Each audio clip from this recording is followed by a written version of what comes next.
noviembre de 1992. Nadie ha podido olvidarlo.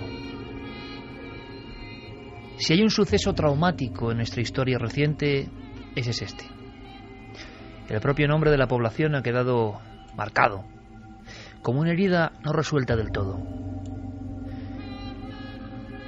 Por vez primera, los españoles éramos conscientes de un crimen prácticamente televisado al minuto, con un sinfín de posibilidades que pueden ser más fantasiosas o más reales.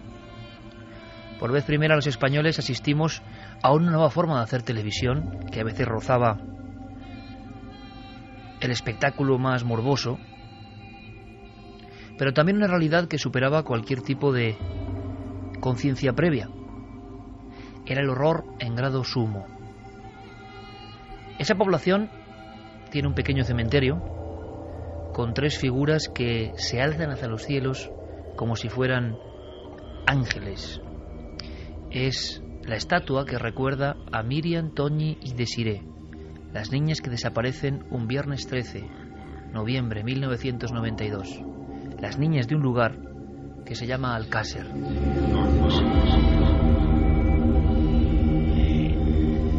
Lo recordamos perfectamente, a nadie se le ha podido olvidar. La expectación, la desaparición.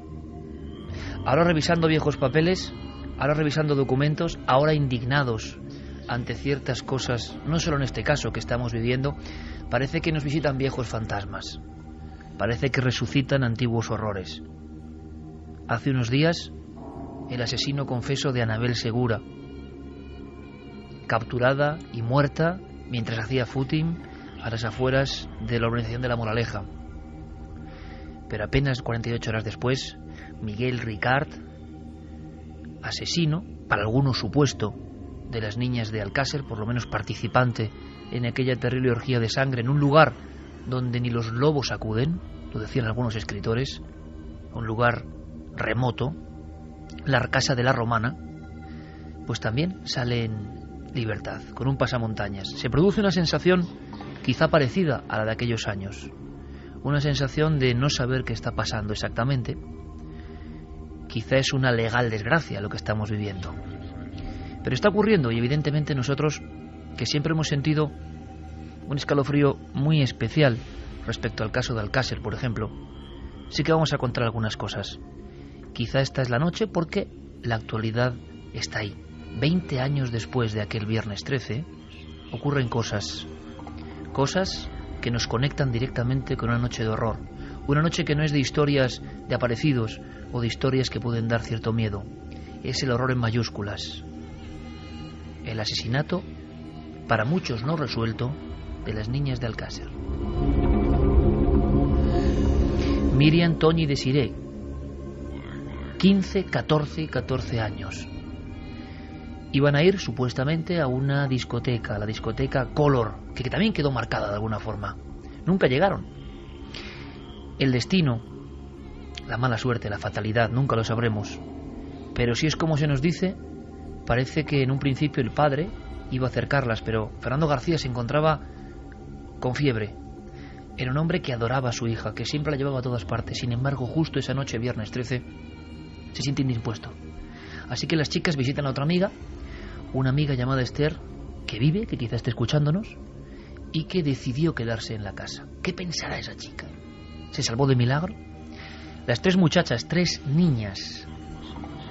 Hay un detalle de la acusación particular que pone los pelos de punta, y es que cuando permitieron el paso a la sala de autopsias, una de las personas que integraba la asociación Clara Campoamor comentaba que vio los bolsos de las 3 niñas de Alcácer. Los bolsos sobre una fría mesa. Y eran bolsos con chucherías, bolsos con caramelos, bolsos con personajes de dibujos animados. Todos fuimos conscientes de que eran 3 niñas. También sabemos que era una época convulsa, la época en Levante de la Ruta del Bacalao, la época de un movimiento que hoy parece ya casi prehistórico, pero que estaba en plena ebullición, de fiestas clandestinas, de mucho movimiento. Alcácer estaba, digamos que en pleno meollo de esa ruta, una población dura, una población que nunca había dado que hablar y que de repente se vio en el centro del mapa. Aquellas niñas iban por la calle, un muchacho las acercó. Quizá el objetivo era esa discoteca Color a 1,5 kilómetros de las afueras de Picassent, una población muy cercana. Pero parece ser, según se dice en el sumario, que ese coche tuvo un problema. La fatalidad parece mentira, en un trayecto de apenas 800 metros que les quedaba, y las 3 niñas se bajaron del coche y quedaron en la gasolinera. Cuenta la historia oficial que en ese momento un coche con varios individuos, no se sabe si 2 o más individuos, se aproxima, quizá pidiendo ayuda o solicitando la atención de estas 3 muchachas. Allí se pierde la pista. Casi 2 meses después, el 27 de enero de 1993, unos colmeneros, en un día con frío, descubren lo que ellos piensan que es un puño de hombre con un reloj, una mano cadavérica que, como con un siniestro saludo, parece emerger de las entrañas de la tierra. Allí llegan buenos amigos de este programa, como Javier Martínez, del periódico Las Provincias, que asiste aterrorizado a la exhumación de 3 cuerpos. Lo primero que se ve son 3 cinturones juveniles, y después la Guardia Civil, que pensaba ya en una fuga, en trata de blancas, en una huida, en un secuestro, confirma la peor de sus pesadillas. En una fosa, en ese paraje absolutamente inhóspito llamado La Romana, en una casa de la que apenas quedan las estructuras o el esqueleto de piedra, ahí, enterradas, llevaban no se sabe cuánto tiempo, las 3 muchachas, Miriam, Toña y Desiree. Rápidamente, la propia policía, la Guardia Civil, contempla que hay un volante médico expedido a un tal Anglés. En realidad es Antonio Anglés, aunque viene a nombre de su hermano. Él a veces hacía esos giros extraños de cambiar su propio nombre. Es un detalle que a los seguidores de la teoría de la conspiración, de la que hoy también hablaremos, por supuesto, no les casa. Había habido vientos tremendos, pero ya aparece el volante. Se dirigen a casa de Anglés y este huye en la huida más fantástica, increíble, y si fue así, alucinante, de la historia de este país. Anglés deja más pistas en su huida a través de las provincias de Valencia y Cuenca, secuestra coches, duerme en chalets, pero la policía y la Guardia Civil, que son muy eficaces, no llegan a dar con él, y eso alimenta teorías. ¿Dónde está el asesino de las niñas de Alcácer? Mientras tanto, Miguel Ricard, que llega a la misma puerta de los Anglés, es detenido, y en ese primer momento parece que confiesa. Él ha estado en aquella escena, una escena que nadie, ningún ser humano, tan solo las alimañas, pueden entender. Una casa abandonada, 3 niñas, secuestro, tortura, en la que no vamos a entrar, por supuesto, durante muchas horas, y después tiro de gracia y enterramiento. Se ha producido ese crimen. Esa es la teoría oficial. Hay otras que sobreviven 20 años después, otras que son más populares, como 1000 a 1 en proporción. Nos preguntamos por qué. ¿Por qué 20 años después mucha gente cree que lo de Alcácer es un caso no resuelto? A mí me gustaría decir qué opináis vosotros. El asesino Anglés, si es que es él, desapareció, sin rastro. Surgieron muchas incógnitas.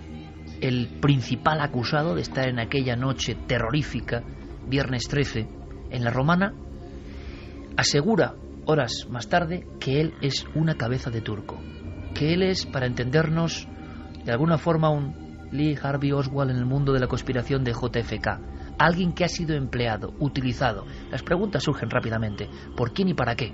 Comenzarán las autopsias, comenzarán las televisiones, comenzará la retransmisión, a veces nauseabunda, de algunos datos, y 2 posturas irreconciliables. Los que creen que 2 delincuentes comunes han secuestrado a las niñas, es un crimen sexual, y luego las han torturado y las han enterrado, y la de quienes piensan, y son los que viven en Internet de alguna forma, o los que insuflan esta teoría, que yo no sé cuál es la verdadera, os lo puedo asegurar, ni nadie de este equipo sabe cuál puede ser la verdadera. Creen que hay un grupo de poder, una secta, un cripto club que secuestra a las niñas, utiliza para eso lo que diría el argot de la delincuencia, a 2 machacas para hacer ese trabajo sucio, y que luego incluso también les piden que les den el tiro de gracia a cambio de algún tipo de beneficio. Todo ha sido una escenografía, una fiesta macabra. Estamos en la época en la que se habla de snuff movies, de grabaciones de muertes, de rituales de sexo extremo. Pero todo esto es leyenda, todo esto se ha mantenido en el tiempo, hay pruebas para saberlo. Os aseguro que es desagradable, os aseguro que no íbamos a hacer este programa, pero la sorpresa nos ha dejado la sangre helada. Con un pasamontañas, visiblemente más fuerte, en un andén de estación con destino a la provincia de Jaén, de repente, como ese viejo fantasma, aparece Ricard. Por lo que sabemos a día de hoy, acusado de las muertes de 3 niñas, una noche, viernes 13, 1992. Os adelanto ya, y abrimos líneas de contacto de inmediato, que hay una explosiva entrevista con Juan Ignacio Blanco esta noche. Ahora os contaremos un poco Juan Ignacio Blanco quién es, por qué se convirtió en hombre polémico también, se asoció con el padre de una de las niñas y creyeron que estaban detrás de la verdad. No es la verdad oficial, estaban convencidos de que había un grupo sectario, entre comillas, vamos a llamarlo así, que había hecho un ritual. Y no solo eso, que lo había hecho antes y que quizá lo siguió haciendo después. Por lo tanto, todos los padres, todas las madres de este país podían estar en peligro. Se consideraron justicieros. Creyeron, con el aplauso popular, que iban a llegar a la gran verdad. Pero esa gran verdad, si seguimos los documentos, se ha convertido en juicios, se ha convertido en multas, se ha convertido en amenazas de cárcel. Seguirá manteniendo Juan Ignacio Blanco, el criminólogo de la tele, el hombre que dejó prácticamente sus quehaceres y se metió en la espiral demoníaca y oscura de Alcácer, lo que decía en su día. ¿Qué ha sabido? Sin poner ni quitar, simplemente dejándole que hable a él y a otros participantes de la opción más ortodoxa, podéis opinar. Nosotros nos guardamos nuestra propia opinión. Sinceramente, no tenemos argumentos, o quizás sí nuestros compañeros lo digan, para mantener una y otra hipótesis. Abrimos líneas de contacto. Carmen, buenas noches. Buenas madrugadas, Iker. Un tema espinoso y estoy seguro que a muchas personas le van a surgir esos fantasmas. Pero claro, estamos en una semana de delirio absoluto. Estamos viendo auténticos demonios, no digo solo por este caso, y ni sé qué ocurrió exactamente en este caso, pero muchos, tiene una lista y Javier Sierra que da pavor, que están saliendo a la calle y que será muy legal y todo lo que ustedes quieran, pero esto sí que da miedo. Vamos a abrir líneas de contacto, Iker, para que nos hagan llegar sus opiniones, sus preguntas sobre los temas sobre los que vamos a tratar esta noche en Milenio 3. A través de las redes sociales nos tienen que buscar en Nave del Misterio, en Twitter, en Google Plus y en Facebook, y nuestro correo electrónico milenio3 con número @cadenaser.com. Javier Pérez Campos, compañero, buenas noches. Hola, Iker, buenas noches. Con Jerey Martínez y con esta música de Eros 9, que es un poco de pesadilla, y es verdad, estoy seguro que hoy vamos a tener pesadillas algunos del equipo y algunos oyentes, y yo lo lamento mucho de verdad, porque no es nuestra motivación. Nos conocéis ya un poco y queremos trazar líneas de ilusión, de entusiasmo, de misterio, sí, pero aprendiendo algo. Yo no sé si vamos a aprender algo, lo que sé es que es la noticia y que muchos de vosotros habéis preguntado qué pasó con esto. Hablamos a veces de conspiraciones lejanas y la gran conspiración sobre un tema criminal es la de Alcácer. ¿Habrá argumentos o no los habrá? Ojalá saquemos algo en claro. Santiago Camacho, buenas noches. Buenas noches, Iker. Javier Sierra, buenas noches, compañero. Buenas noches. Y con Fermín Agustí, Diego Marañón, Guillermo León, todo el equipo, en Nave del Misterio, todos preparados en ikerjimenez.com. Yo quiero que escuchéis muy atentamente, porque hay documentos importantes. Empezamos rápidamente con Vicente Garrido, para saber, primero, por qué es una autoridad mundial. Segundo, porque es valenciano. Tercero, porque es profesor de allí. Cuarto, porque siguió todos los hechos.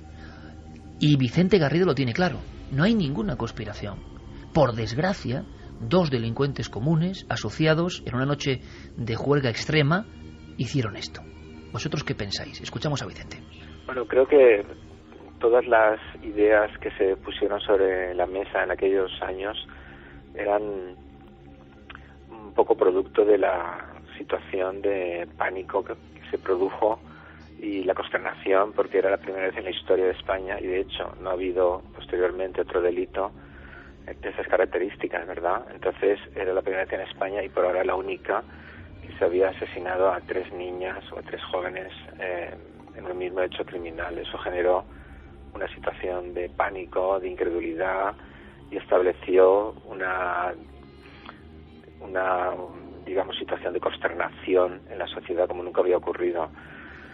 Pero a pesar de todo lo que se ha escrito y todas las ideas al respecto, a mí me parece obvio que se trató efectivamente de la acción de dos sujetos, porque dos sujetos determinados, y sobre todo considerando la personalidad de Anglès, el asesino que no pudo ser nunca capturado, pues daban a entender que esa acción se produjo. Además, ha de pensarse que la situación donde se contactaron las víctimas y los asesinos fue improvisada, es decir, no había nada preparado, simplemente vieron una oportunidad una vez que pudieron recoger a las niñas, y tampoco en aquella época existían teléfonos móviles para avisar a nadie, aunque otras personas escribieron, ¿verdad? Y de hecho recuerdo la acción de el señor Blanco, que hizo mucho daño a la criminología con una serie de declaraciones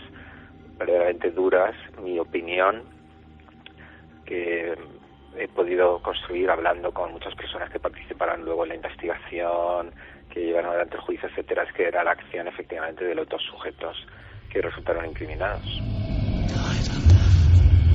1:48, estáis en Milenio 3 en la cadena SER.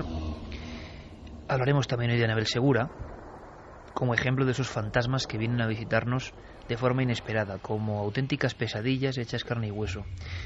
Como decíamos, ayer mismo salía Ricard, no nos lo podíamos creer. Él dice que es inocente.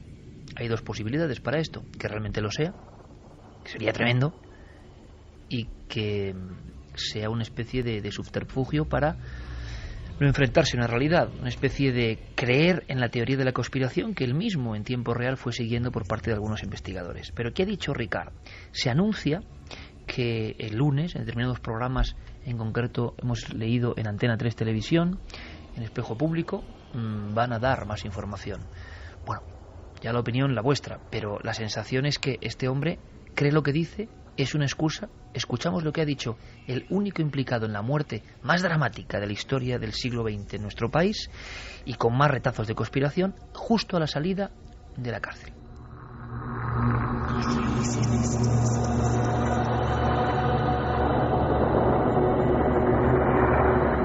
La verdad es que mantengo lo que dije en su día, que soy una puta cabeza de turco de esto, y punto, se ha acabado. No he infringido la ley en mi vida, he cometido errores, he robado un banco, he hecho gilipollas, pero de ahí a lo otro, no. Lo que hicieron con esas chicas no tiene perdón de Dios.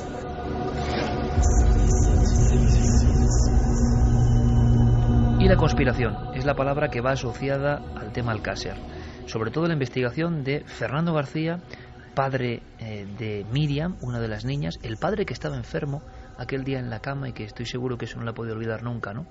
Y que no acompañó a la niña y a sus amigas. Eso le hace ir a investigar. Hay imágenes tremendas del padre Fernando García llegando al lugar donde han sacrificado prácticamente a su hija. Eso, bueno, eso puede acabar con cualquiera. Se alía a él Juan Ignacio Blanco, que es un periodista que yo conocí hace muchos años, un gran periodista de sucesos, y que ya cada uno de vosotros libremente podéis opinar si se le fue la cabeza con este tema de Alcácer, que era demasiado, o si realmente él creía que estaba tocando una verdad y que iba a hacer justicia. La opinión libre, como siempre.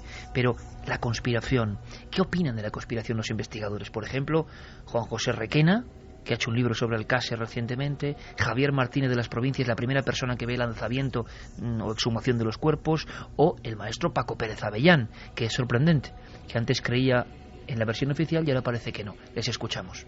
Yo creo que el móvil es exclusivamente lúdico-sexual y que los que hay detrás pues es un grupo de estos elitistas de degenerados. Miguel Ricard y Antonio Anglès no son más que dos cabezas de turcos, no tuvieron nada que ver en el rapto, tortura, violación y asesinato de la niña en Alcácer. La teoría de la conspiración que tanto defendió Fernando García y bueno, algunos de sus seguidores, yo la verdad es que me he leído prácticamente todo el sumario, son muchos folios y para mí no hay ni conspiración, ni complot, ni vídeos snap.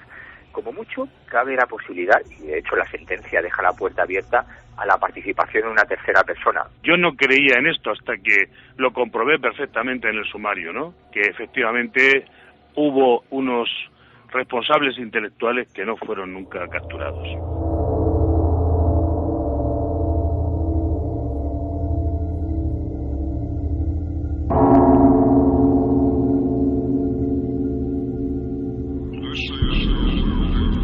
Voces autorizadas, voces que incluso han cambiado con el tiempo. Pero llega el momento. Juan Ignacio Blanco, yo lo conocí en 1994 en Radio Voz. Hacíamos otro programa, Espacio en Blanco en aquel momento, y él tenía un espacio, nunca mejor dicho, llamado La Voz de las Sombras. Hablaba de criminología, y yo puedo decir lo que viví en aquel momento. Vi a un auténtico especialista, vi a una persona con una capacidad de trabajo y de comunicación impresionante, vi a un hombre entregado a su oficio, había sido director del caso, y era además la propia estampa, su perilla, sus cigarrillos Lola, era la imagen que uno tenía del periodista de sucesos, que va mucho más allá de ser una profesión, sino la vida. Por desgracia, acostumbrado a asomarse a la barandilla oscura de la vida, ¿no? Quizá para aprender y para evitarla. Conmigo fue siempre amabilísimo Juan Ignacio Blanco. Me brindó charlas de horas y horas durante muchas noches sobre casos como el niño de Somosierra, el niño pintor y tantas cosas. Nunca hablamos de Alcácer en aquel momento.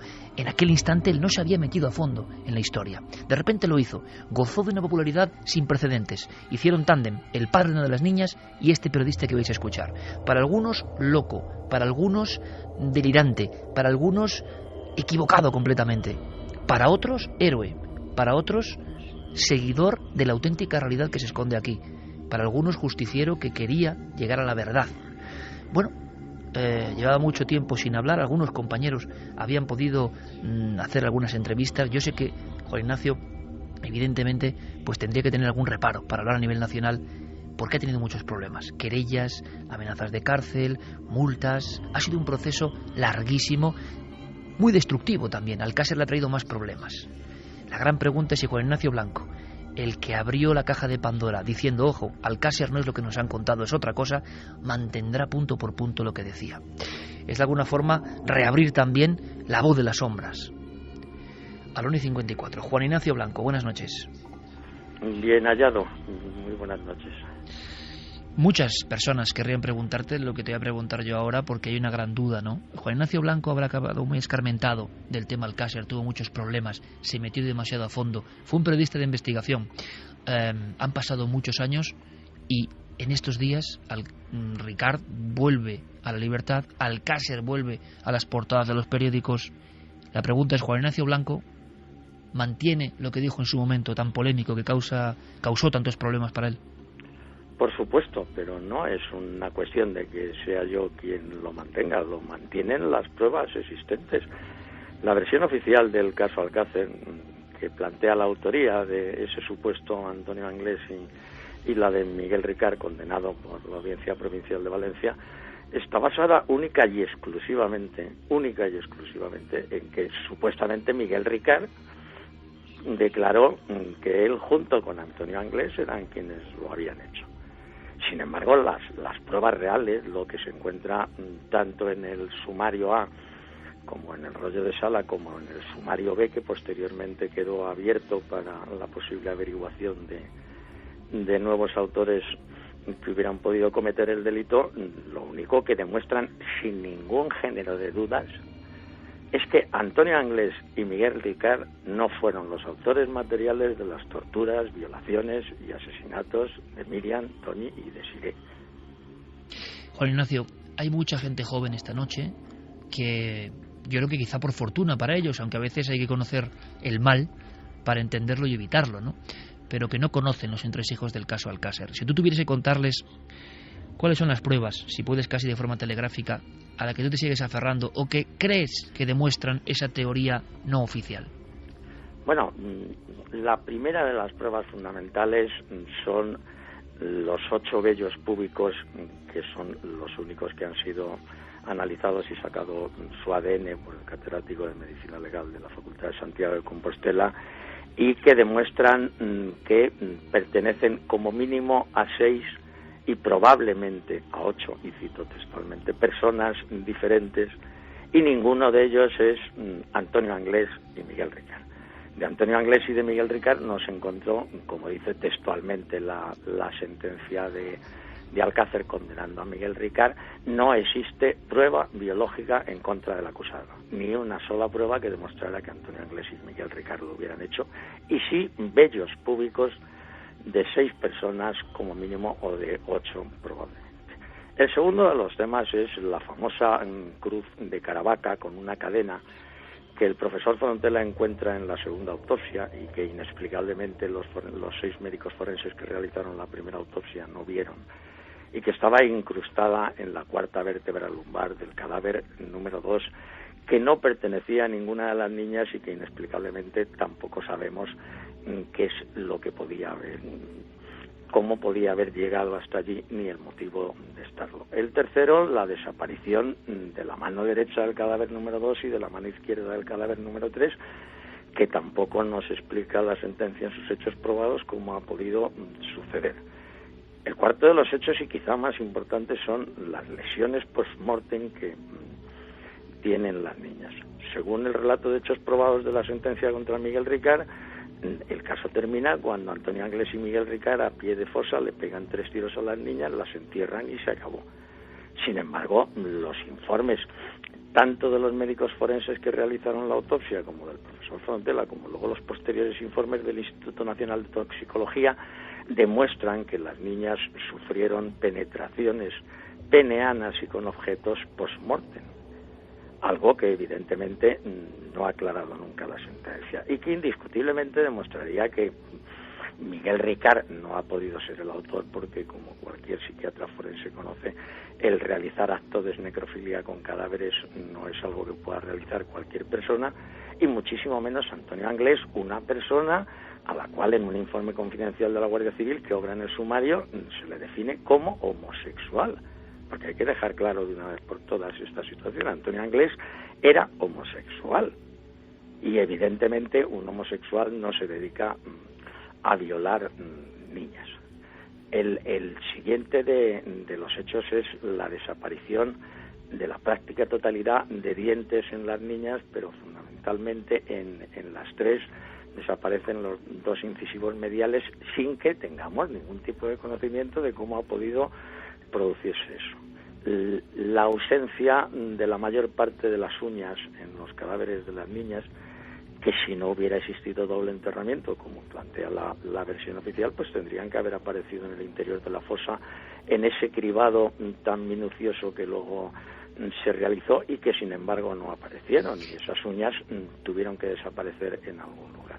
Juan Ignacio, está clarísimo, y además lo estás argumentando, pues como tú sabes, con una gran rotundidad. La gran pregunta que nos hacemos desde fuera, sin saber qué ocurre y por qué este silencio y por qué esta hipótesis tiene tantos seguidores en la red, pero no, evidentemente, entre los legisladores u otros investigadores, incluso periodistas que se enfrentaron a vuestra teoría. Tú la encabezabas, ¿no?, junto a Fernando García, de alguna forma, digamos, popular. Todo el mundo os conocía.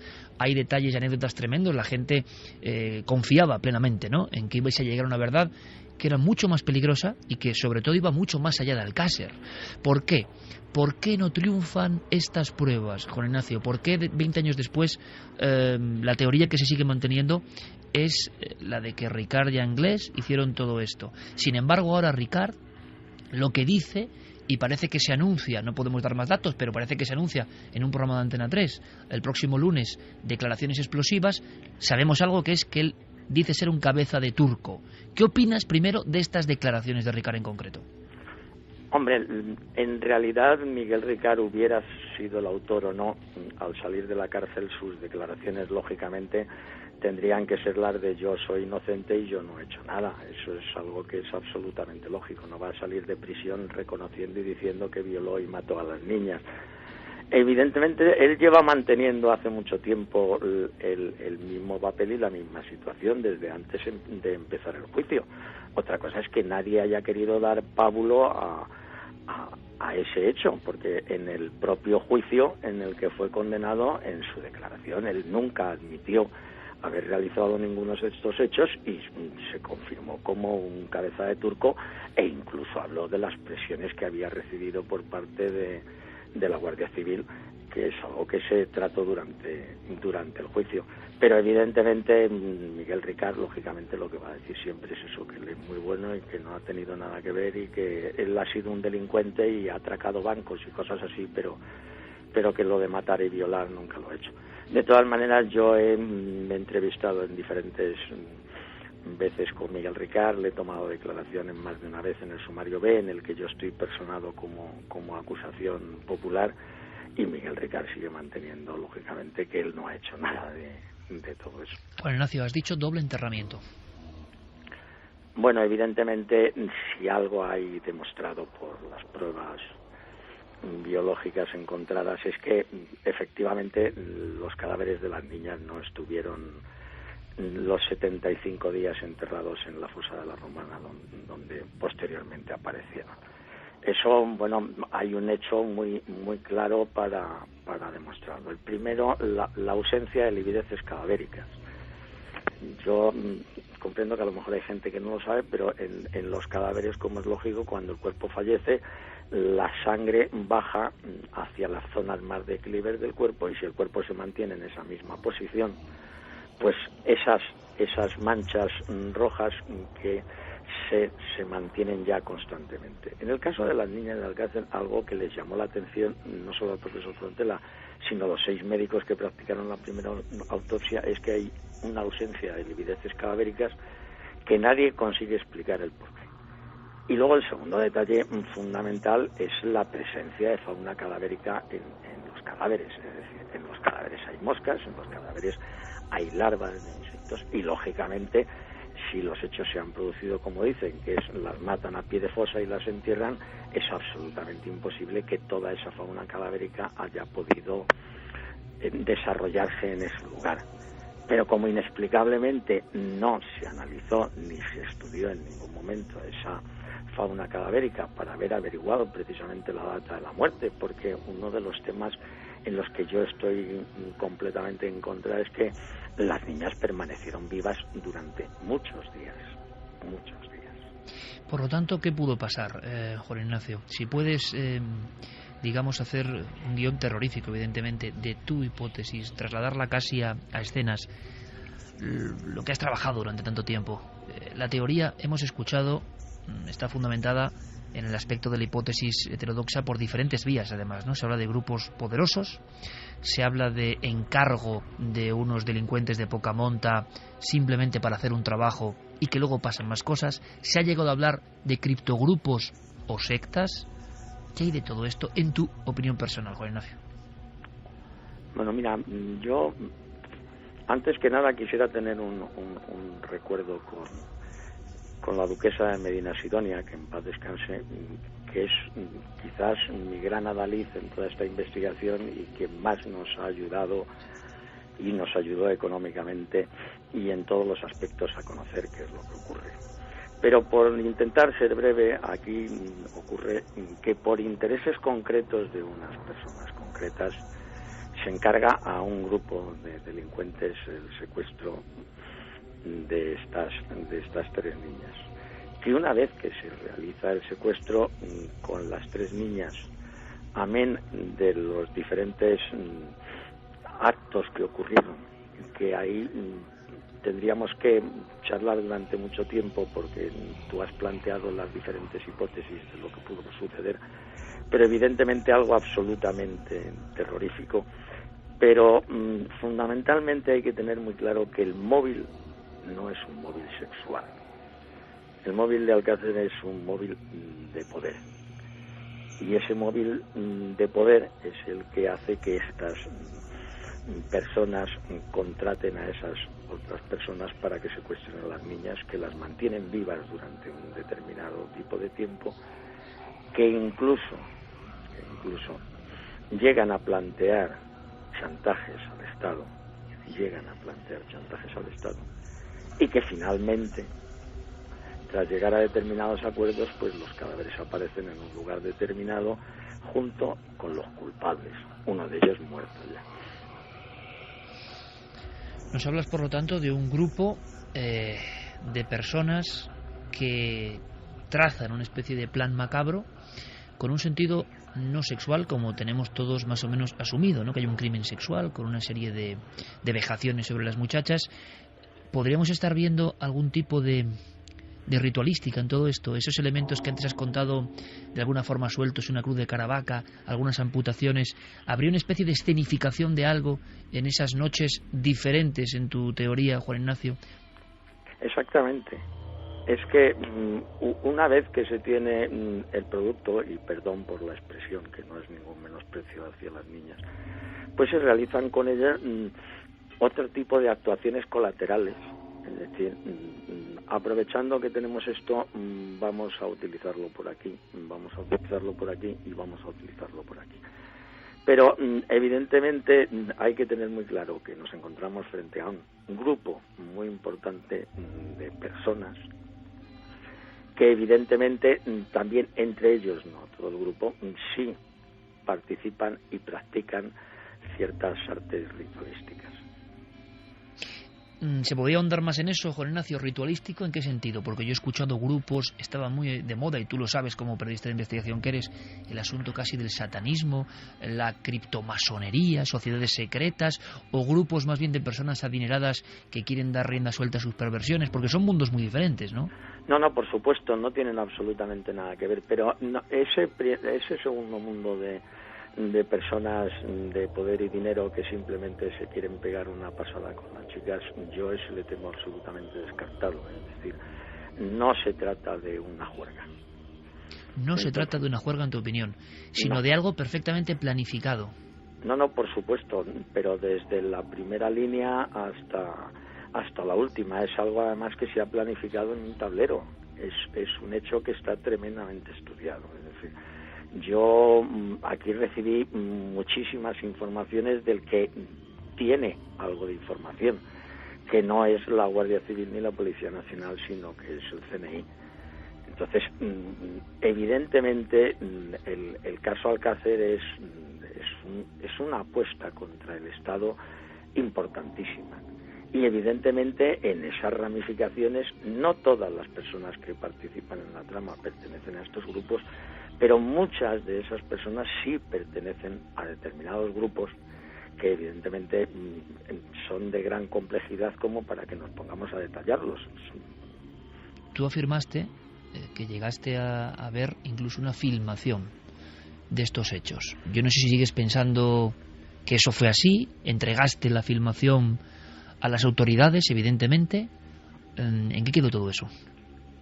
Bueno, es que lo que hay que tener claro es que las investigaciones que nosotros realizamos tenían una fuerza fidedigna tan importante como para que el entonces ministro del Interior, don Jaime Mayor Oreja, me recibiera a mí el día 14 de diciembre del año 1996, para el que quiera consultar las hemerotecas. No creo que el ministro del Interior reciba muchos periodistas para hablar de un caso concreto. Eso significa que antes has tenido que pasar pues desde el subsecretario hasta por toda la escala desde abajo, contando, explicando y demostrando los datos que tienes. Entonces, evidentemente, una de las cosas que había no era una grabación, era más de una grabación que yo tengo en mi poder y que evidentemente se entregaron en el Ministerio del Interior, porque yo entonces tenía un sentido de la responsabilidad absoluta. Yo podía haber editado sin comprobar la veracidad o no de las cintas cuando estábamos en el Mississippi, haberlas publicado y haber montado algo chinche o haberlas vendido o haber ganado dinero, pero yo entendía que eso tenía la gravedad suficiente como para entender que el caso Alcácer no lo voy a resolver yo, el caso Alcácer lo tienen que resolver los tribunales de justicia, evidentemente con la ayuda y participación de los miembros y fuerzas de seguridad del Estado. Entonces yo, claro, que entrego esa cinta al asesor del ministro en las siguientes reuniones que nosotros mantenemos. ¿Eran filmaciones reales? ¿Tú identificabas a los personajes? La más importante de las que hay no es una snap movie. Nunca he comentado que sea una snap movie. Es una filmación en la que está sobre una camilla el cuerpo de una de las niñas y van pasando por delante en una especie de fila, como rindiendo no se sabe qué, porque no se hacen gestos, van pasando, van parando, van mirando, pues como cuando alguien va a un velatorio, y aparecen, pues eso, una serie de personas que entran por una zona de la escena, dan la vuelta a la camilla y salen por el otro lado. Juan Ignacio, este grupo, este criptogrupo de poder, tú crees en su existencia, y la pregunta ¿es el único acto, el de Alcácer? Porque también hay una pregunta ahí pendiente, ¿no? ¿Estas personas siguen siendo un peligro? ¿Esa escenificación es única? ¿Hay que tener miedo porque estas personas siguen con la sed de volver a hacer chantajes con ritualística de este tipo? Por supuesto, eso no hay duda. El que se han producido más casos es algo auténticamente real y demostrable. Además es algo de lo que algún día me gustaría charlar contigo detenidamente, pero por supuesto que lo han hecho más veces. ¿Después de Alcácer incluso? Sí, por supuesto que se ha hecho. Lo que pasa es que ya no necesitas esa repercusión mediática. Es decir, en este caso la repercusión mediática ellas lo estuvieron buscando porque se realizaron muchos intentos con anterioridad, pero evidentemente no tuvieron la repercusión mediática ni la importancia dentro de las personas para que el objeto que tú tienes en tu poder pueda ser un objeto de chantaje importante. Evidentemente, si tú tienes 3 niñas que no se ha enterado nadie ni de que las tienes, pues al Estado le da exactamente igual que aparezcan muertas en una cuneta que no aparezcan. Y es uno de esos tantos asesinatos que se producen en nuestro país, de los cuales, pues como desgraciadamente ya las páginas de los sucesos parece que en este país no se producen asesinatos nunca, y tenemos una media de 3 asesinatos diarios, y sin embargo yo leo las páginas de sucesos de los periódicos, que me sigue gustando mucho, interesando mucho, y aquí no matan nunca a nadie. Es decir, entonces, salvo asesinatos muy concretos que hayan podido, bueno, en el caso de Marta del Castillo, determinados casos que han, gracias a la labor de los medios de comunicación, pues les han dado más bombo y más platillo, el resto de los sucesos no desaparecen, pero evidentemente claro que estas personas siguen matando, ¿sabes? Y matarán cada vez que lo necesiten. ¿Tienes miedo por tu seguridad, Juan Ignacio? ¿Lo has tenido? Bueno, miedo no, pánico. Lo que pasa es que, bueno, al final, por desgracia, uno se acostumbra a vivir con todo. Y de alguna forma, bueno, yo he dado a entender a todos estos grupos que yo soy bueno, que me porto bien. Llevo muchísimos años sin aparecer en los medios de comunicación. Intento no hablar de Alcácer en general, de todas estas cosas, y de momento me tienen tranquilo. Otra cosa es que, bueno, pues uno siempre tiene guardadas ese tipo de cosas que la gente te dice: ¿por qué no se publica el vídeo en internet? Lo vería todo el mundo. ¿Por qué no saca usted esa foto que tiene? ¿Por qué no hace no sé qué? Y dices, pues mira, pues en primer lugar porque yo lo que quiero es que vivir tranquilo junto con mi familia.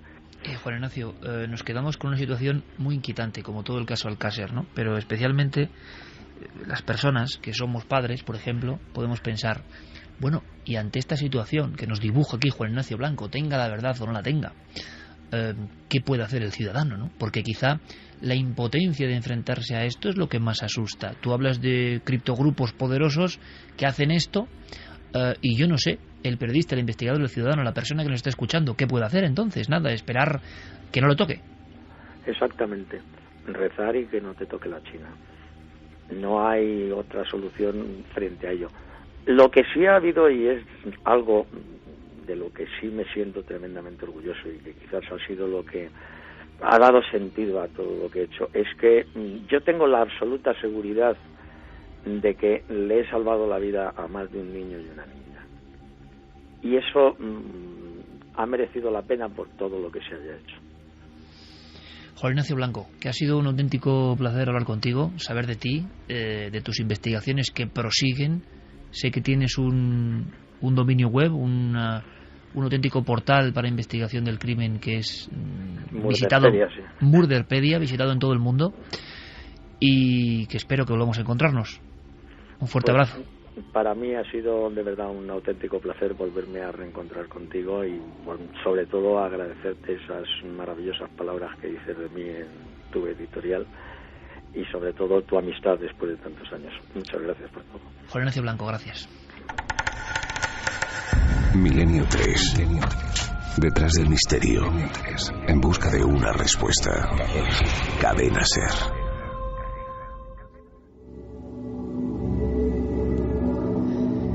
2:16. Aquí tenemos todos una cara de muy mal cuerpo, y no lo voy a negar, y es la realidad. Ahora escuchamos vuestras opiniones. Quiero dejar claro que ni Milenio 3, ni la cadena SER, ni yo como director de este programa, ni ninguno de sus componentes, tiene ninguna verdad. Ni apoya una teoría, ni descarta otra. Somos simplemente periodistas que 20 años después contemplamos, repito, helados, asombrados, los sucesos que están pasando en nuestro país. No es solo Anabel Segura o Alcácer, son de momento 77 en una lista que da pavor. Y evidentemente, ante la aluvión de peticiones de meses y años de por qué no tocar este tema, no es que tengamos ninguna cobardía, es que a veces uno se da cuenta de que la oscuridad conduce a poco. Yo lo decía hace unas semanas, hay temas tan malignos que yo no sé si podemos ayudar de alguna forma, si podemos arrojar algo de luz, cuando la tiniebla es triple, cuádruple, quíntuple, ¿no? Pero creíamos que periodísticamente esto puede interesar. Viven en la red, y lo vamos a comprobar, dos teorías irreconciliables, como en otros casos, en las conspiraciones españolas y en el asunto de Alcácer. La vertiente descartada por legisladores y muchos periodistas e investigadores, como habéis escuchado, tiene todavía muchas adhesiones, ¿no? Santiago Camacho, Javier Sierra, Javier Pérez Campos, Carmen, todo vuestro. ¿Qué opináis de lo que habéis escuchado? Bueno, yo puedo entender que después de escuchar el discurso de Juan Ignacio Blanco haya mucha gente que pueda decir, bueno, vale, sociedades secretas, criptogrupos, todo esto pues suena un poco fantasioso. Yo quisiera hacer una pequeña reflexión.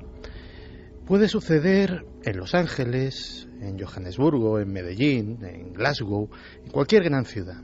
Vamos a imaginarnos una pandilla de un puñado de delincuentes que su máxima aspiración es controlar un puñado de bloques de un determinado barrio.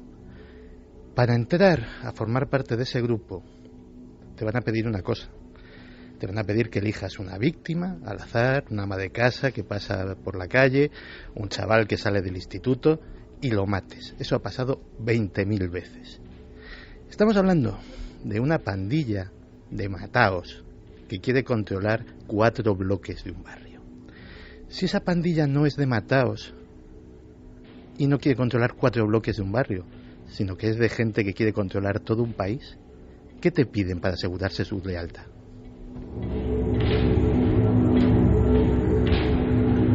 Pues no sé si lo he entendido bien, Santi, pero lo que dices me da mucho miedo y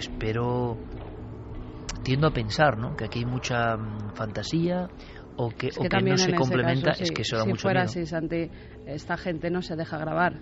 No habría películas donde no se deja grabar, no hay se muestran sus rostros o se puede identificar a alguien que aparezca en ese vídeo. Si son personas de poder, tendrían que tener controlado, ¿no? Es que eso solo funciona si hay una prueba contra ti que te tenga, dicho mal y pronto, sujeto por ahí abajo para siempre.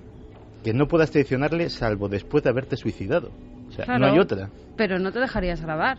Si no te dejas grabar, ¿qué prueba tienen contra ti? No, ese estuvo, pues tu palabra contra la mía.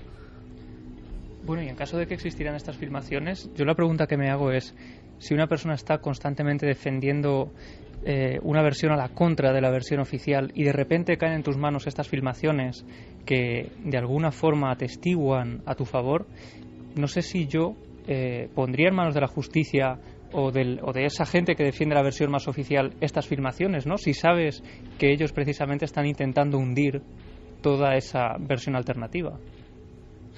Yo tengo la sensación de que Juan Ignacio Blanco ha mandado un mensaje entre líneas con todo lo que ha dicho. Es decir, claro, sabe mucho más de lo que puede contar. Si él realmente tiene esas filmaciones, yo no soy nadie para afirmarlo o negarlo, el mero hecho de que lo haya dicho y que lo esté diciendo durante todo este tiempo es como un mensaje se supone que la inteligencia que estaba detrás de este crimen. Si las tiene, y como dice Javier Pérez Campos, no las ha puesto en manos de la justicia, en fin, está en una situación muy delicada el propio Juan Ignacio Blanco, ¿no? No sé. Dice que sí las entregó. Sí, él habla de Mayor Oreja. Sí. En su época que sí que las entregó. Otra cosa es que no hicieran nada con ellas. O asesores. tampoco igual directamente, sino asesores de... Aquí lo sorprendente, y lo que dice Santiago, y a mí me aterra, esto sería posible, es decir, yo entiendo perfectamente al periodista que se mete en una historia y cree de verdad lo que está haciendo, y observa lagunas que parece que además todos los investigadores, esto es importante, reconocen, porque hace 20 años no es hoy, que había lagunas. Y entonces, claro, imagínate un padre, la violencia psíquica que lleva un padre que le ha pasado esto a su hija, acompañado de un buen criminólogo como es Juan Ignacio Blanco y buen periodista, cualquier dato que perciban, imagino que les parece una autopista hacia su hipótesis. Quizá trazada con demasiado riesgo, quizá no se completa del todo, no lo sé. Escuchad esto porque es muy interesante, amigos, porque sobre los errores, Avellán, Vicente Garrido, JJ Requena, todos los especialistas que hemos ido consultando también hablan. Y es sorprendente, porque parece que todos creen que en estos casos criminales tan complejos, con tanta presión mediática, con todo un país buscando a esas niñas, toda esa premura, pues tuvo errores. Pero errores son una cosa y teorías fantásticas como, ojo, hay que decirlo, la mayoría de investigadores piensan que todo esto que cuenta Juan Ignacio Blanco son teorías fantásticas. Ya la opinión es libre. Escuchamos. Hay muchísimos puntos negros porque examinando el sumario oficial pues nos encontramos pues desde que aparecen 3 cinturones cuando en realidad nada más habían 2. Los cadáveres cuando son encontrados están vestidos y se descubre que han sido algunos de ellos devorados parcialmente. Aparecen con barro, los restos tienen barro. Cuando La Romana era un paraje donde hacía más de un mes que no había llovido, además un terreno calizo, no arcilloso. En fin, hay demasiadas cosas raras. La inspección ocular y la recogida de pruebas tampoco fue particularmente brillante. Pero lo repito, esto lo vemos ahora con la perspectiva de 21 años después. Yo revisando muchos crímenes de hace pues esos años o periodos muy cercanos, pues encuentro con frecuencia lagunas, deficiencias que hoy en día serían inexplicables. Que hubo fallos en la investigación, por supuesto, pero no hay que olvidar que las 2 primeras declaraciones de Miguel Ricard confiesa los hechos y da una versión con una serie de detalles sobre cómo le realizaron las lesiones que coinciden con las lesiones que luego detectaron los forenses en las autopsias. Luego, a partir ya de la tercera declaración, intoxicado quizá por esa teoría de la conspiración que defendía Fernando García, es cuando se inventa que la habían torturado. Por ejemplo, en el caso de la niña de Alcácer, el levantamiento de los cadáveres es una cosa que todo el mundo debería estudiar para ver cómo no se debe hacer un levantamiento de cadáveres. Y así sucesivamente, cuando pusieron el potente ojo público de la televisión sobre el sumario Alcácer, todos empezamos a aprender que había que cambiar, que hay que mejorar los métodos de investigación y de lucha contra el crimen en España. Evidentemente Alcácer cambió muchas cosas, ¿no? Y de aquellos barros vienen estos lodos y la sensación tremenda de incluso dentro de los que defienden la conspiración hay personas como JJ Requena que habla de un crimen sexual, lo que imaginamos casi de leyenda, que igual es verdad, yo no lo sé ni aquí nadie lo sabe. Pues un grupo de personas muy adineradas que con una especie de desviación sexual quieren un espectáculo con personas capturadas, pero por otro lado en la conspiración, lo habéis escuchado hace un momento, Juan Ignacio Blanco dice que no, que de eso nada, simple chantaje. A mí hay un aspecto en esta historia que es de mero contexto histórico que me preocupa un poco, ¿no? Cuando ocurre la desaparición de las niñas de Alcácer en 1992, uno de los temas que aparecen con más frecuencia en las páginas de los periódicos en ese momento es el tema de las sectas. Totalmente. En 1990 y 1991, lo recordaréis, una diputada, Pilar Sala Rullana, se pone al frente de una comisión parlamentaria para el estudio de las sectas y se habla continuamente de sectas satánicas aquí y allá, y el foco además se pone sobre la Comunidad Valenciana en ese tiempo. De Levante, sí. Exacto, toda la zona de Levante es el epicentro de malísimas organizaciones como las Hermanas del Halo de Belcebú y otras con nombres igualmente siniestros. Con el tiempo se demostró, con estudios un poco más rigurosos, que muchas de las acusaciones y de las denuncias de Pilar Sala Rullana y de esa comisión parlamentaria para el estudio de las sectas estaban fundamentadas en la nada. Había leyenda, por tanto. También. Exactamente, es decir, que había salpicado incluso a la vida del hemiciclo una serie de informaciones que estaban basadas en rumorología, que cuando se fueron a investigar hubo otros investigadores y periodistas de investigación como Pepe Rodríguez, por ejemplo, que se metieron más a fondo en esa cuestión y que descubrieron que detrás lo que había era humo, es decir, absolutamente nada.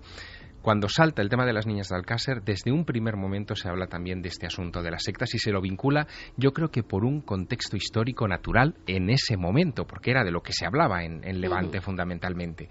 Por lo tanto, yo no sé, de verdad, no lo sé, porque no lo sé.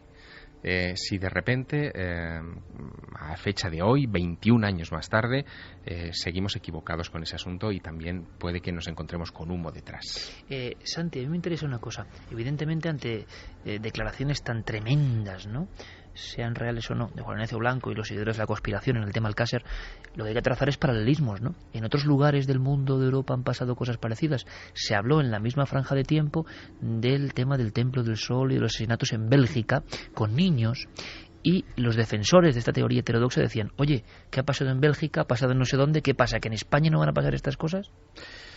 Pues en aquella misma época, y se ha sabido hace muy poco, por poner un ejemplo, en Reino Unido, el presentador infantil más popular de la BBC, Jimmy Savile, mantenía una red pedófila que implicaba a importantes cargos tanto del gobierno como del parlamento como de las grandes casas nobiliarias de aquel país. Curiosamente, aquello se mantenía más por una red de favores mutuos y una red de chantajes que porque estuvieran realmente interesados en tener sexo con los niños. Era una cuestión de yo me fotografío con el niño, patatín, patatán, y ya te tengo... Pero explícanos un poco, porque eso, por ejemplo, yo creo que Carmen se ha quedado confundida, yo también me he quedado confundido, no acabo de entenderlo muy bien. No es que digamos que sea en Alcácer, pero esta especie de chantaje, como dicen, ¿cómo funcionaría? Yo no lo entiendo muy bien, Santi. Esto funciona de la siguiente... Supongamos que hay un grupo que secuestra niñas. Es tan antiguo como la mafia. Es decir, sencillamente todos los miembros de un grupo determinado que tiene unas intenciones poco claras o directamente delictivas, como muchos grupos, como por ejemplo las pandillas estadounidenses a las que hacía referencia, los Crips y los Bloods en Los Ángeles en la época del crack y todo eso, pues básicamente necesitaban unos lazos de lealtad entre ellos muy fuertes, que no hubiera delaciones, etcétera, etcétera. ¿Cuál era la forma de garantizarse que jamás hubiese un chivato entre sus filas? Que estuviese tan pringado como ellos, es decir, que tuviesen el resto de los miembros del grupo la suficiente artillería contra él en caso de que fueran detenidos por culpa de una delación suya. Es decir, vale, nos habéis detenido, este se ha chivado, pero que sepáis que este se cargó a fulanito tal día, a tal hora, con este arma que la tenemos nosotros. Digamos que ese es el funcionamiento, es decir, asegurarse la lealtad inquebrantable de los miembros. ¿Crees pero que estamos en España? Vamos a ver, aquí siempre alguien se va de la boca. Esto que vemos, y esa gente, si es que hay gente implicada, muy importante, tendrán familia, tendrán hermanas, tendrán hijas. En algún momento la conciencia no les remueve y uno de ellos, aunque sea uno, tira de la manta. ¿De verdad te crees que estamos hablando de gente con conciencia? O sea, me parece un poquito ingenuo, ¿eh? Pues a lo mejor soy ingenua, pero creo que en algún momento dado esa gente... tiene una hija que le puede pasar exactamente lo mismo. Pero Santi habla evidentemente de una postura que es la del mal. El mal, cuidado, el mal, dicen, para los negocios, el mal casi siempre imbricado o unido al ultramaterialismo, para conseguir unas cosas. ¿Hasta qué punto el hombre se convierte en lobo para el hombre, en auténtico demonio? Claro, yo creo que quienes no creemos en el mal, quienes no lo tenemos dentro, de alguna forma, o intentamos pelear con él, te asombra mucho que haya personas malignas, porque claro, estamos en una sociedad, ojo, un ejemplo, que justifica permanente el mal. Alguien hace un crimen atroz y están preguntándose lo primero si tiene algún problema, si en la infancia no sé qué. Oiga usted, que en la infancia no sé qué, que hay personas que dejan su facultad de seres humanos conscientemente de ello, pero estamos en una sociedad que no quiere ver el mal. Pobrecito, siempre habrá hecho algo, habrá qué trauma, pero oiga, que hay personas guiadas por el mal. El mal existe también, y eso quizás sea un problema, ¿no? Ya la sabes, no identificación. La mejor treta del diablo es convencer a la gente de que no existe. El mal existe. De hecho, dentro de muy poco, y supongo que a raíz de esto, pues tendremos que hablar de psicópatas en algún momento, en alguno de estos programas. Lo decíamos hace algún tiempo. Según el estudio al que recurras, entre un 3 y un 10% serían calificables como psicópatas. No todos los psicópatas son criminales, pero estamos hablando de personas que, llegados a hacer cualquier tipo de cosa, no tendrían ni remordimiento ni escrúpulos, sobre todo si supiesen que no les iban a pillar. La falta de empatía, la falta de sensibilidad. Y nos preguntábamos en la redacción, ¿no?, si hay un proceso de falta de empatía, de falta de sensibilidad, si los hechos más macabros y terribles ya no nos convulsionan porque estamos viéndolos a través de la pantalla todo el día, si hay una especie de cloroformación y bueno, sale un asesino, es que luego hablaremos de Anabel Segura y dice, yo he pagado. Oiga usted, ¿cómo que ha pagado? Que ha acabado con una vida humana de una niña de 22 años. ¿Pero usted qué está diciendo? ¿Pero usted qué está diciendo? ¿Le ampara la ley o no? Cuando la ley se separa tanto de la mínima humanidad. Entonces, ¿qué ocurre? Que bueno, eso va pasando, no, es que es legal, es que... Y quizá nadie acude al momento, acude al instante en que alguien arrebata la vida al otro, que no nos lo podemos ni imaginar, y se legisla con una frialdad que es alucinante. Dos preguntas pongo sobre la mesa. ¿Lo legal es lo justo? No. ¿Y lo justo es lo correcto? Claro, ese es el tema y el debate al que se está enfrentando la sociedad española en estos momentos. Un carrusel de monstruos, decía Vicente Garrido, como nunca hemos asistido en nuestro país. Bueno, Miguel Ricard es el número 77 de los liberados. La lista que en estos momentos está circulando ya por todas partes, arrancó con Inés del Río, una etarra que fue condenada a 3.828 años y un día de prisión, y que ha cumplido 26 años y 3 meses, fue la que cuestionó al Tribunal de Estrasburgo la doctrina Parot y la que ha conseguido de alguna manera este carrusel de liberaciones. Pero es que en esa lista de 77 nombres y apellidos y condenas, en fin, hay casos tremendos. Está, por ejemplo, Pablo García Ribado, un violador que fue condenado a 1.721 años, ha cumplido 17, es el violador del Portal y ya está en la calle. Domingo Troitiño Arranz Etarra, 1.118 años de condena y 9 meses, cumplidos 26.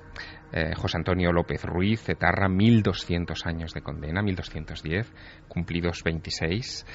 Fue la persona que ejecutó a Yoyes ante su hijo de 3 años, recordemos, a la arrepentida de ETA. En fin, Juan Carlos Arruti, 1.285 años, cumplidos 24. Juan José Zubieta, 1.851 años, otro etarra, cumplidos 22, está en la calle, etcétera, ojo etcétera. Al asunto de los psicópatas, violadores, asesinos de niños. Lo hemos dicho alguna vez, que es como atentar contra lo más sagrado del universo, ¿no? Y quizá la sociedad en su conjunto, aquí sí puede haber conspiración o no, no lo sé, como que, bueno, te habla de lo legal, de bueno, sí, tiene que ser así, llevarse las manos a la cabeza, pero estamos asistiendo a algo y nunca se piensa mucho en la víctima. Claro, el horror de arrancar una vida conscientemente de que se hace. Y como apartamos la muerte en esta sociedad, también apartamos el concepto del mal. Claro, ni los curas, entre comillas, creen en el diablo, pues ¿cómo vamos a creer en el mal, no?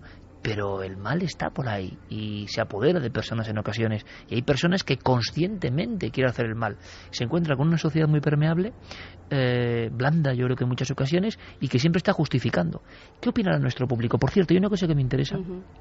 Vamos rápidamente, porque apenas tenemos tiempo, y esto es muy denso, pero nos ha venido encima, y es parte de la mente humana también y del mundo en que vivimos. Todo lo que fue Alcácer acabó muy tocado, las familias destrozadas, los lugares marcados. Ahora lo comentamos, porque es también la radiografía de este lugar. Pero ¿qué opina nuestro público? Yo no sé si estarán también a favor de la teoría de la conspiración, si creen que hubo algo más, si es natural en el ser humano fantasear e imaginar que hay algo más donde no lo hay, no lo sé. Hay de todo, pero la mayoría de mensajes que nos llegan apuntan más hacia la teoría de la conspiración. Alejandro Almaviva dice crimen de iniciación. IPL71, Ricard fue conseguidor y los que mataron emplearon torturas militares extremas que estos panolis ignoraban y tiro en la nuca. María José Pulido, es curioso que las grandes desapariciones en España recogen todo el Mediterráneo. Armando decía, resulta sumamente extraño todo lo que rodea el crimen de las niñas de Alcácer. A pesar de ello, sacó varias conclusiones. A nivel personal, se han silenciado todo lo posible las irregularidades sobre las pruebas encontradas para esclarecer los hechos. Resulta inexplicable la desaparición de Anglés y lo más curioso es que después de la vorágine periodística acaecida se instaura el más absoluto y sospechoso inmovilismo a la hora de aclarar de una vez por todas lo que ocurrió en aquellas fechas. Por otro lado, relaciono las penas ridículas a horribles crímenes. Me gustaría conocer la sentencia impuesta al asesino de los atentados en Estocolmo.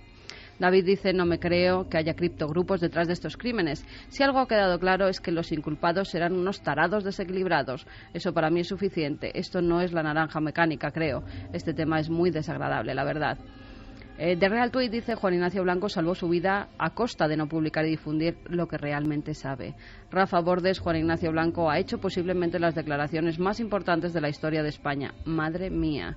Ana María: buenas noches, milenarios. Estoy escuchando la entrevista y tengo dos preguntas. La primera es si la sentencia de Ricard fue condenado como autor de los hechos o como colaborador necesario para la ejecución de los mismos. Colaborador necesario. Ya que según estoy escuchando realmente no existen pruebas biológicas de que fueran los autores. Y la segunda pregunta es si no he entendido mal, el segundo acusado, es decir, Anglés, ¿está muerto?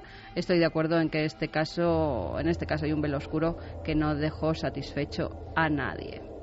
Nos decía también Navegante Milenario: todo este caso me recuerda a la sección de Santi Camacho, esos grupos de poder que tienen una doble vida y practican ritos indescriptibles. Los cuerpos aparecieron porque quienes lo ordenaron así quisieron. Los de chantaje al Estado implica que alguna autoridad lo tenía que saber. De piedra la entrevista con Juan Ignacio Blanco. Antonio Recio: yo no veo conspiración, sino un asesino que intenta escaquearse, primero para evitar la cárcel y ser castigado por los presos, y ahora para intentar que la gente le deje en paz. Es simplemente un asesino que dice: nunca he infringido la ley, he atracado un banco. Además, aunque solo hubiese participado, es igual de culpable, aunque se hubiese limitado a poner a las niñas en manos de terceros por dinero o el motivo que sea. María: esto huele a chamusquina. Con este tipo de cosas siempre siento que somos unos imbéciles, que nos lo creemos todo, del ámbito que sea. Fran Fernández: madre mía, cuántas lagunas, por favor, que un caso de tal magnitud pueda tener tantas carencias es infame. Baurk: tiene una pinta de que aquello fue una orgía con drogas y alcohol que se fue de madre y se tapó de malas maneras. Inés Luján: Juan Ignacio Blanco ha resumido todas las incoherencias del caso Alcácer. Está muy claro que la versión oficial es imposible. Vinico: Ángel, Anglés y Ricard no fueron los únicos. Seguro que había más gente y de poder e influencias. Zombie dice: el crimen de Alcácer guarda similitudes con los crímenes de los narcos en México o Colombia. Eloy Olmo: esto sí que es un misterio. ¿Cómo pueden liberar a asesinos? ¿Una ley de derechos humanos? Manu Fernán: entonces, ¿por qué sigue vivo Ricard? ¿No es un peligro para los verdaderos autores? Lo asombroso de todo esto es que algunas autoridades judiciales están diciendo que hay, dentro de esta lista amplísima que ha comentado Javier Sierra, violadores, psicópatas que creen que van a reincidir. De Anglés lo dijeron, de Ricard, perdón. Claro. Lo dijeron, que no era conveniente que saliera porque podía volver a delinquir, que era... Entonces la desprotección es la de la gente que va por la calle. Totalmente. Pero no solo eso. Los sacamos a la calle y encima les pagamos 400 y pico euros, cuando en España hay niños que no tienen que llevarse la boca. Es todo eso una de especie, nuestros impuestos. Esto es una especie como de locura, ¿no? Que cuando uno observa la locura en la que vivimos, la estructura burocrática ha vuelto todo del revés. Lo más esencial del ser humano está vuelto del revés. Yo creo que por fortuna también nadie concibe muy bien lo que es una muerte arrancada violentamente. No se suele ver, ¿no? Uno no es consciente. Por eso hay esa lejanía. Bueno, lo han matado y la gente... No, es que es mucho más grave. Es que matar es algo que yo creo que no imaginamos. Y ya matar a alguien indefenso y matar a unas niñas, pues imaginaos. En el tema de Alcácer, con lo que concluimos, sabemos que hay un reguero de opiniones y todas van... Se dijeron además un montón de cosas, y que desde videntes fueron a buscar a las niñas a varios chalets, porque muchos videntes en esos 75 días que no aparecían mandaron incluso a la policía, que algunos de ellos hizo caso y fueron a los chalets donde ninguno decía acertó. que estaba. Ninguno de ellos acertó. Se dijo también que las niñas habían participado en un ritual de sanación porque el padre de una de las niñas estaba muy enfermo y que ellas habían acudido engañadas para que ese padre se pudiera sanar. Se dijeron muchas cosas. La mayoría barbaridades, época, ¿no? Claro, ante un caso, tremendas. Imaginaos la magnitud, ¿no? Seguramente los más jóvenes no os acordéis, pero era un terror en España. Lo comentábamos en redacción, Javier Sierra y Carmen lo vivieron porque tenían casa en esa zona, no Alcácer en sí, pero sí la Comunidad Valenciana en aquellos años, y había auténtico pavor, había auténtico pánico. Cuando Anglés desaparece y todo el mundo considera que es el asesino, hay terror en las calles, terror con las chicas Yo lo recuerdo, a nosotros, encerradas en casa, ¿no? Sí, nosotros además, pues lo has dicho tú bien antes, era la época de la ruta del bacalao, que no solo era en Valencia, sino que era por toda la comunidad valenciana. Y en la época, ya desde que desaparecieron las niñas, los padres, fue en la época después además de Navidad, esa Nochevieja, A nosotros, por ejemplo, no nos dejaron salir, a las amigas, porque las niñas estaban sin aparecer todavía. Yo recuerdo verdadero pánico, nos venían a buscar a todas partes. Había ciertos rumores de que los asesinos estaban por la zona de Alicante, incluso en la zona que yo vivía, entre Guardamar y Torrevieja, se decía que la pinada de Guardamar estaba, cuando ya se sabía que eran Anglés y Ricard, que estaba Anglés, que se había escapado desde Valencia. Recuerdo cómo incluso la policía hizo varias redadas por la zona ante los rumores crecientes que había, y que mucho tiempo no nos dejaron salir solas, que los padres venían a buscarnos porque había auténtico pánico social en la zona. En Alcácer hablábamos del cementerio, tiene que ser impresionante, ¿no? Está esa figura de las 3 niñas como elevando sus alas, ¿no? Niñas que tenían todo un proyecto de vida, es lo que ocurre, ¿no?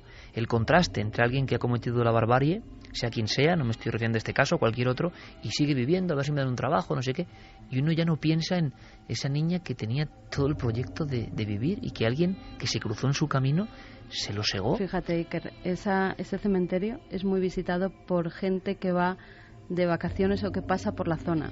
Dicen los enterradores allí que mucha gente, sobre todo en verano, que es cuando la gente más veranea en la Comunidad Valenciana, se acercan hasta allí, aunque estén veraneando en otros pueblos, simplemente para hacer una fotografía al monumento que se hizo a las niñas de Alcácer. Son las 3 niñas unidas en un solo cuerpo y desplegan unas alas y miran hacia las alturas, ¿no? Es impresionante, es un caso único por todos los componentes que tiene, ¿no? Y el misterio de alguna forma para muchos sigue ahí. Todo quedó maldito. Es verdad que tocar Alcácer parece un poco maldecirse también, ¿no? Y yo espero el mal trago, que no sea mucho el que estamos dando esta noche, pero es nuestra obligación, que también somos periodistas, ¿no? Y esperáis de nosotros que contemos cosas que van al fondo de la mente humana, de la conspiración, de lo que no se cuenta, porque seguramente os contarán muchas cosas, pero esto seguramente también no. La discoteca, ¿os acordáis? Lo decíamos al principio, estas pobres crías iban a una discoteca llamada Color, había una fiesta del instituto, las 3 tenían una hora de estar en casa, a las 9:30, eran ya las 8 y desaparecen. La propia discoteca, donde nunca llegaron, se arruinó, nadie quería ir, vieron miedo al lugar, familias ahí, familias de las niñas que murieron prácticamente de pena, desolados. Esas familias ahora han hablado algunos de los padres y no se lo pueden creer. Todo lo que tiene que ver con Alcácer es una geografía también de la destrucción, ¿no? La discoteca desapareció en enero de 2012, la echaron abajo, y durante todos estos años había cambiado varias veces de nombre para que no se identificara con la discoteca de las niñas de Alcácer, y que no tenía ninguna culpa el pobre negocio, pero en ningún caso, y viendo ya que eso no remontaba de ninguna manera, decidieron tirarla porque se estaba convirtiendo en un lugar para que la gente sin techo durmiera, y entonces pues los dueños del terreno decidieron echarla abajo. Pues escuchad ahora esto, por favor, porque un día antes de la salida de Ricard, resulta que vuelve, como decíamos, ¿no?, como un miedo ya superado, antiguo.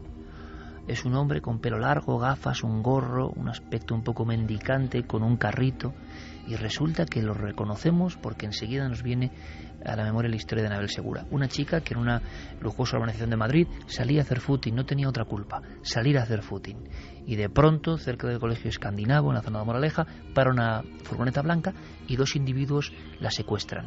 Aparecerá muerta mucho tiempo después. Decía este hombre, el churrero le llamaban, que ha salido en libertad, que fue un error, que él ya ha pagado su pena. Curioso concepto también, pagar pena, ¿no? Ya ha cumplido. Esa niña, 22 años, apareció muerta y fue como un revivir el caso Alcácer, aunque individualizado. Aquí lo interesante de cara al misterio es que por vez primera se contó con grupos de investigación, de visión remota, muchos videntes. Por desgracia, los videntes a veces lo único que hacen es embrollar el camino de la investigación, pero aquí supimos, tanto en Alcácer como en Anabel Segura, demasiado poco tiempo entre 2 crímenes tan horrendos, que la policía muchas veces conectaba con ellos. Pero si algo sobrecoge es, por ejemplo, la llamada de la falsa Anabel Segura. La propia familia, que acabaron hastiados de videntes y de gentuza, creyeron, no era Anabel, pero creyeron casi por la esperanza de aferrarse a que su hija estaba viva. Hubo 900 días de secuestro, entre comillas, que luego se convirtieron en muerte, una muerte mucho más rápida de lo que las autoridades pensaban. Y escuchamos también a una de estas personas pidiendo dinero, porque aquí la mezquindad, el dinero, al parecer motiva todo esto. Hola, padres. Esta gente no me cuida mal, así es que a ver si esto se termina pronto. Hasta luego. Papá. Adiós, mamá. Hermana. Te quiero mucho. Adiós. Ahora escúchame con atención. ¿Han escuchado la voz de Anabel? Si no se cumplen todas nuestras peticiones en la entrega del dinero, dentro de 30 días, después de recibir nuestra cinta. Son un poco las voces de la maldad humana. ¿Hasta qué punto ellos sabían que habían matado cerca de la población, en la comarca de la Sagra, a esta chica? La habían dejado en una fábrica abandonada y aún así siguieron llamando durante meses a la familia pidiendo rescate. ¿Hasta qué punto hay que preguntarse ya no solo sectas, criptogrupos, sino hasta dónde llega la mezquindad humana? ¿Hasta dónde? En personas que podían pasar como cualquiera de nosotros, que se podían cruzar en la calle sin ningún problema. Tenían problemas económicos y decidieron secuestrar a una chica. Se pusieron nerviosos, no tenían infraestructura, según dijeron, la mataron. Hay que imaginar a esa chica sola, ¿no? Que es de lo que casi nadie se acuerda. Se habla de legalidad, de leyes, pero de eso... Hubo videntes de todo tipo, de todo pelaje. Decía la policía en su época que había videntes que señalaban un mismo sitio en Guadalajara. Curioso, que por ejemplo 3 videntes a un inspector le dijeron el mismo pueblo de Guadalajara. Paloma Navarrete, nuestra amiga Paloma Navarrete, farmacéutica, licenciada en psicología y que sabéis que tiene esa sensibilidad, también fue consultada por el tema de Anabel Segura. ¿Lo recuerda así? Vino a verme a la consulta una persona muy próxima a la familia de Anabel. No era familiar, era una muy amiga de la familia. Estaban muy angustiados, como es evidente, y sobre todo ella quería intentar saber qué había podido pasar con Anabel. Vino unos días, no me acuerdo ya porque esto es hace mucho tiempo, pero yo calculo que como una semana o algo así después de que ocurriera el secuestro. Entonces lo que yo pude ver en la bola de cristal es que habían sacado a Anabel en un coche y la habían llevado fuera de Madrid.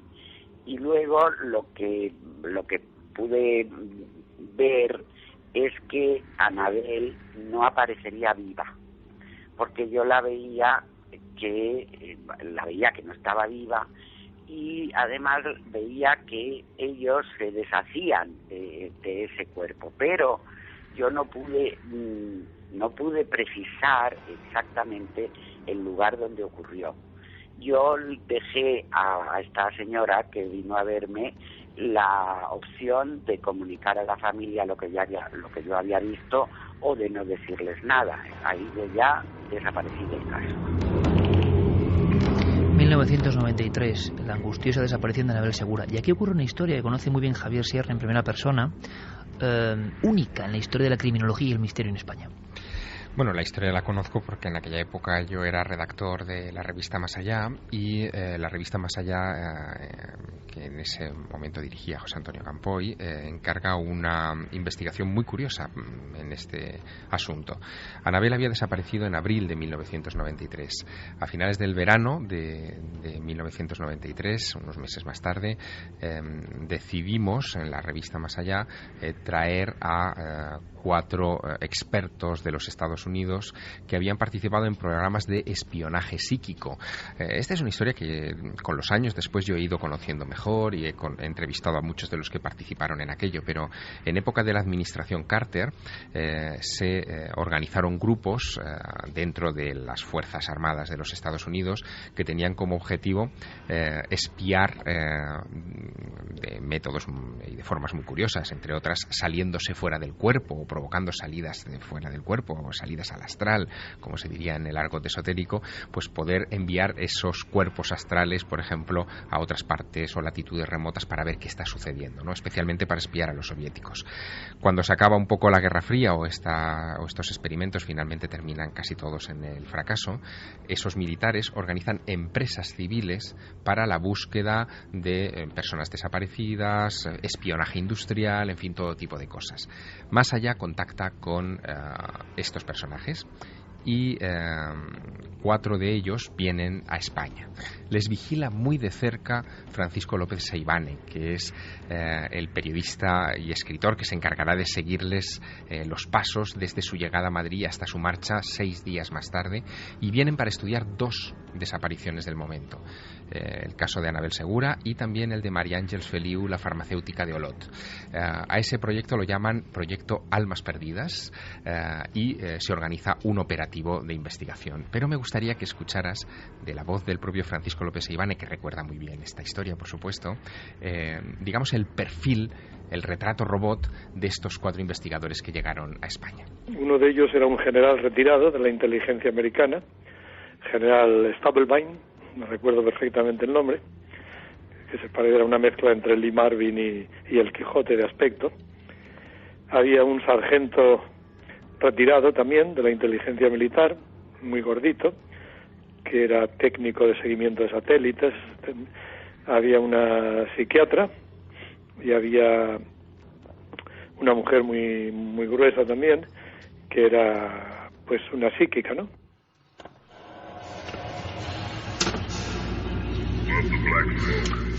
El general Albert Stubblebine ha saltado a la fama con los años, ¿no? Él es el protagonista de un libro y después de una película muy famosa que se llamaba Los hombres que miraban fijamente a las cabras. Participó en todo tipo de experimentos, algunos de ellos de naturaleza muy delirante, subvencionados por el gobierno de los Estados Unidos, digamos, en ese esfuerzo por crear una división de soldados paranormales o psíquicos, ¿no? Él es el que dirige estas operaciones en Madrid. Desde el principio contradicen incluso su propio protocolo, lo que mosquea severamente a Francisco López Seivane y también a la revista, que no solamente ha pagado sus viajes desde Estados Unidos, sino que les ha puesto un chofer con conductor a su disposición, un traductor, 2 suites en un hotel de lujo en Madrid. En fin, pidieron una serie de cosas casi como si fueran... o sea, más allá de Campoy, creían que esto iba a dar unos resultados rotundos, ¿no? Sí, estaban convencidos de que esto podría dar resultados y dar un vuelco a la investigación, y de hecho les pidieron incluso informes que después redactaron para la revista. Javier, creo que José Antonio Campoy además tenía cierta amistad con la propia familia, o sea, había un conocimiento... Sí, él estaba personalmente preocupado por toda esta historia, y viendo que los meses avanzaban y que la investigación no daba resultados sobre el paradero de Anabel Segura, decidió intervenir con toda la buena voluntad del mundo para que, en fin, se pudiera arrojar algo de luz. Pero fíjate, Francisco López Seivane, que como te digo, siguió muy de cerca todos los pasos de estos 4 personajes por Madrid y por sus alrededores, valoró así la operación Almas Perdidas. Fue una operación muy complicada, muy cara para la revista, muy bien intencionada, pero aquellos señores, que eran detectives psíquicos, pues demostraron ser hasta unos principiantes, porque se contradecían constantemente y no acertaron ni una. Introdujeron muchas contradicciones. Ellos decían que no querían saber nada del caso en sí, que no querían estar condicionados mentalmente, no querían tener una información que desvirtuara sus propias percepciones, pero a la vez requerían continuamente visitar los escenarios de los hechos. En fin, había una serie de elementos ahí que no coincidían. Y de hecho, la clase de contradicciones en las que incurren es lo que termina mosqueando ya definitivamente a Francisco López Seivane, que nos lo recuerda así. Primero, ellos mismos dijeron que para no contaminarse tenían la norma de no estar en contacto con nada. No querían saber ni el nombre de la persona secuestrada, ni las circunstancias en que esto ocurrió, ni la fecha, ni nada. Pero al llegar a Madrid nos hicieron llevarles al sitio donde los habían secuestrado, que previamente ellos habían visualizado y me habían descrito, pero cuando llegaron allí no encontramos por ningún sitio lo que habían descrito. Y era una contradicción, porque si no podían contaminarse, ¿para qué querían ir al lugar de los sitios? Entonces dijeron que no, que es que ellos recogían información, lo ponían en un protocolo, y esto se enviaba a una serie de detectives psíquicos distribuidos por todo Estados Unidos.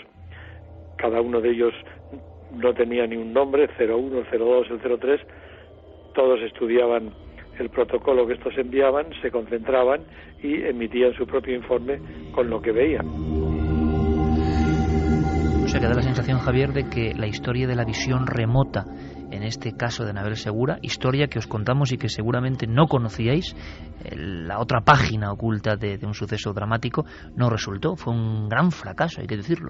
Sí, ellos llegaron incluso a aportar detalles específicos, en fin, muy llamativos, ¿no? Decían que Anabel estaba en un pueblo de la Sierra de Madrid que empezaba por Na y tenía las letras AR en algún lugar. Uno podía imaginarse enseguida Navacerrada, pero ellos insistieron que era Navarredonda, ¿no?